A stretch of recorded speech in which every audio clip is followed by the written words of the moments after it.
So magkano na nga ba ang presyohan ng pagpapatayo ng bahay ngayong 2025? Iyan ang aalamin natin sa video na ito.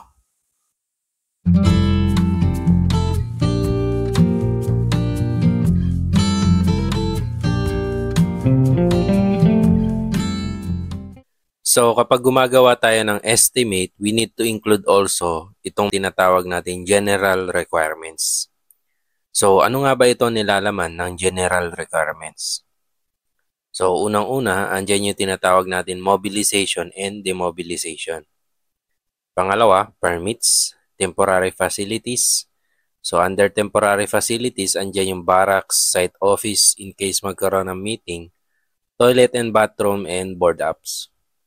So pang-apat naman, meron tayo tinatawag na temporary water and electrical connection.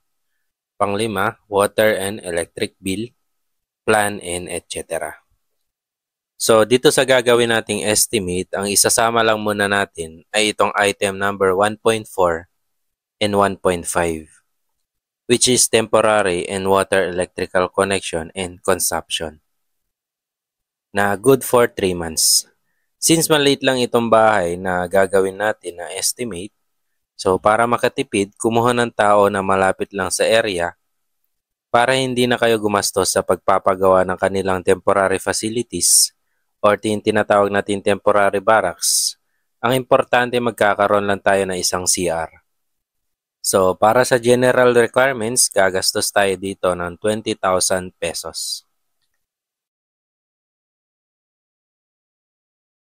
Next, site works. So dito naman papasok yung tinatawag natin site clearing and grabbing.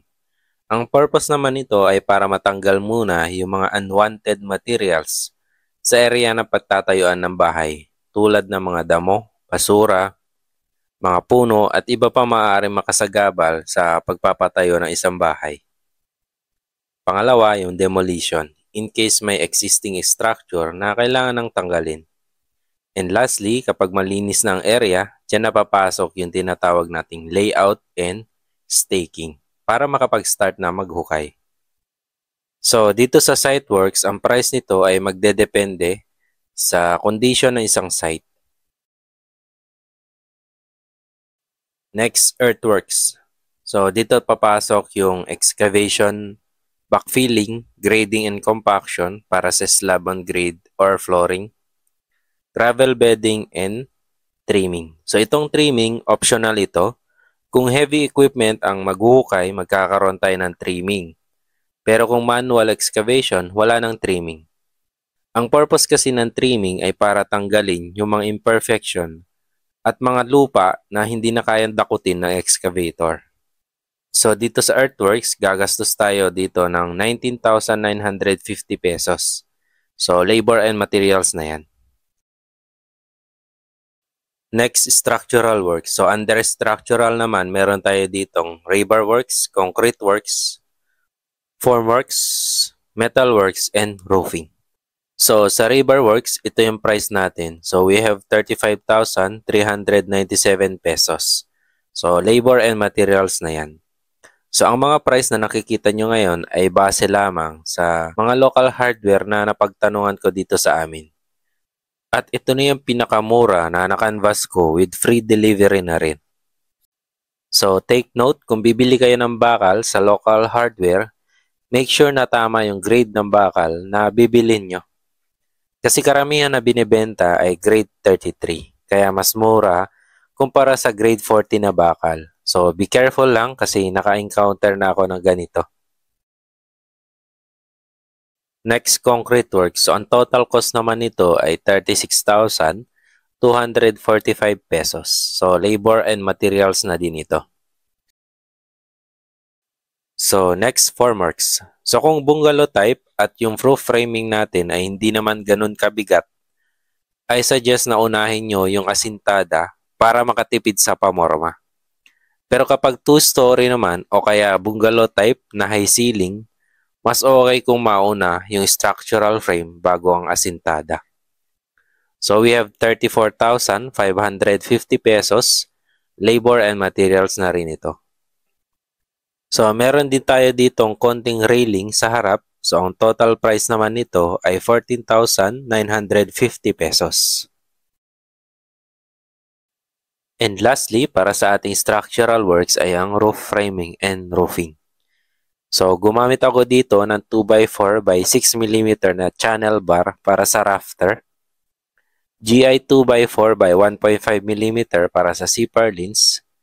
At 2x8 by 1.2 mm para sa fascia cover nito. So, meron tayo ditong 57,450 pesos na labor and material cost ng ating roofing. So, review lang natin bago tayo mag-start sa architectural, plumbing, and electrical. So, under general works, meron tayong 20,000. Site works, so optional ito. Hindi pa natin alam kung magkano yung price talaga ng site works kasi magdedepende ito sa site condition. Earthworks, 19,950. And yung ating structural works, meron tayong 178,592 pesos. Next, architectural works. So, kadalasan, dito nakakapag-adjust ng overall cost ng isang bahay. So, under architectural, meron tayong masonry, wall finishes, floor finishes, ceiling works, kitchen cabinet and countertop, TV console, and doors and windows. Para sa masonry works, gagastos tayo dito ng 90,870 pesos. Labor and materials na rin ito. Pagdating naman sa wall finishes, may area na ginamitan ng stone tile, porcelain tile, and paint. Para sa painting works, ang cost nito ay 34,480 pesos. Yung tile works naman natin, 29,415 pesos. So, meron tayong total of 63,895 pesos para sa wall finishes. Para sa floor finishes naman, so gumamit ako dito ng tatlong klase ng tiles. So, meron tayong 20 by 120 cm, 60 by 60 cm, at 30 by 30 cm na tiles. So, ang total cost nito ay 46,785 pesos. For ceiling works, gumamit ako dito ng Fisem board and spandrel with metal frame. So, ang total cost naman nito ay 43,493 pesos. For modular kitchen cabinet, so we have 95,000 pesos. Kasama na dyan yung countertop, range hood, sink, and cabinet tray. For TV console naman, gagastos tayo dito ng 28,000 pesos. Kasama na itong fluted panel, shelves, and UV board. And lastly, para sa architectural ay ang doors and windows. So, gumamit ako dito ng aluminum casement para sa bintana, solid wood para sa main door, sliding door or barn door for bedroom to save space, at PVC door naman para sa toilet and bathroom. So, ang total material and installation cost nito ay 69,140 pesos. So, in total, gagastos tayo dito ng 437,188 pesos para sa finishes ng bahay na ito. So, take note, maaari pa itong bumaba o tumaas depende sa brand ng materyales na gagamitin nyo. Next, plumbing. So, meron tayong total of 62,750 pesos. That includes water line, sewer line, plumbing fixtures, and septic tank. For electrical naman, so we have 28,000. So, sa 28,000 na yan, kasama na dyan yung panel board, lighting fixtures, power outlet, and wire. So, para maitayo ang bahay na ito, kinakailangan natin ng 746,480 pesos na may ganitong finishes.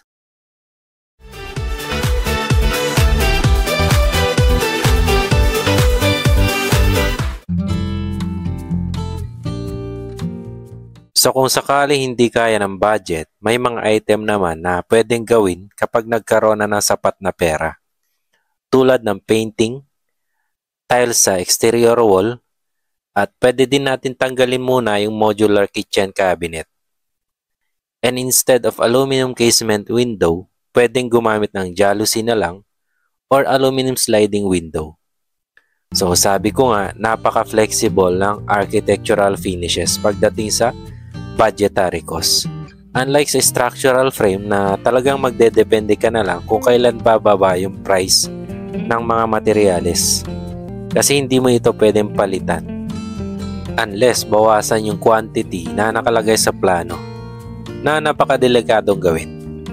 So I hope may natutunan kayo sa araw na ito and let my experience be your guide.